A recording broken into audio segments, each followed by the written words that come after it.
Kita semua kenal dengan yang namanya rokok, dan bagaimana semua orang berkata bahwa merokok merupakan aktivitas yang tidak sehat.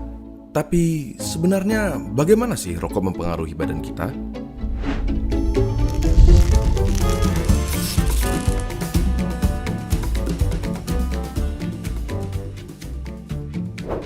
Coba kita mulai dengan komponen-komponennya.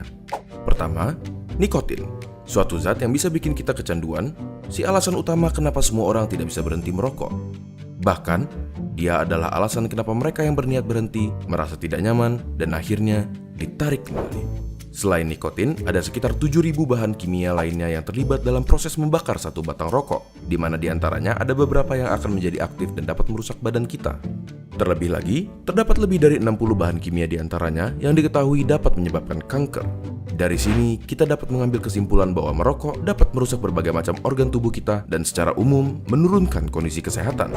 Komponen berikutnya adalah tar, suatu nama yang diberikan untuk partikel-partikel yang tergantung di dalam rokok. Partikel-partikel ini berisi zat-zat yang dapat menyebabkan kanker seperti karsinogen. Contohnya adalah metal seperti arsenik, kadmium, dan lain-lainnya.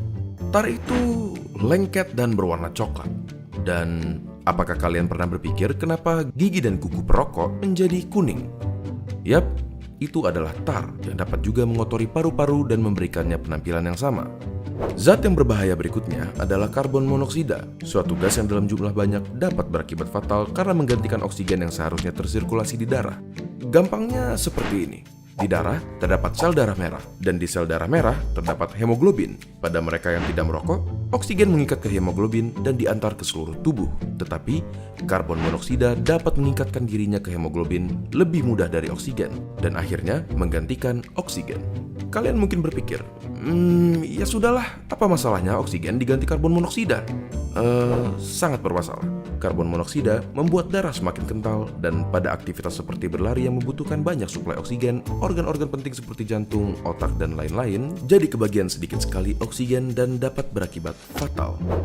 Selain itu, di dalam rokok terdapat sesuatu yang bernama hidrogen cyanida. Paru-paru kita biasanya mempunyai rambut-rambut kecil bernama silia yang membantu membuang zat-zat asing yang memasuki saluran pernafasan. Hidrogen cyanida menghalangi tubuh kita dalam melakukan proses tersebut dan membiarkan bahan-bahan kimia seperti hidrokarbon, nitrous oxide, organic acid, dan lain-lainnya yang ada di dalam rokok berkumpul di dalam paru-paru dan merusaknya. Tetapi, di balik kenyataan bahwa merokok merusak paru-paru, jantung, pembuluh darah, bahkan otak sampai dapat menyebabkan stroke, ada fakta menarik yang tidak semua orang tahu. Suatu penelitian menyatakan bahwa merokok mengurangi risiko penyakit yang bernama ulcerative colitis, suatu penyakit di usus. Tetapi, rokok meningkatkan kemungkinan terkena Crohn's disease, suatu penyakit di usus juga. Apakah bebas dari ulcerative colitis sepadan dengan risiko-risiko lainnya?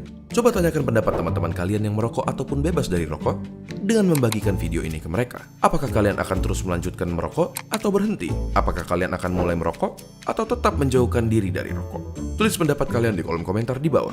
Terima kasih dan sampai ketemu di video berikutnya.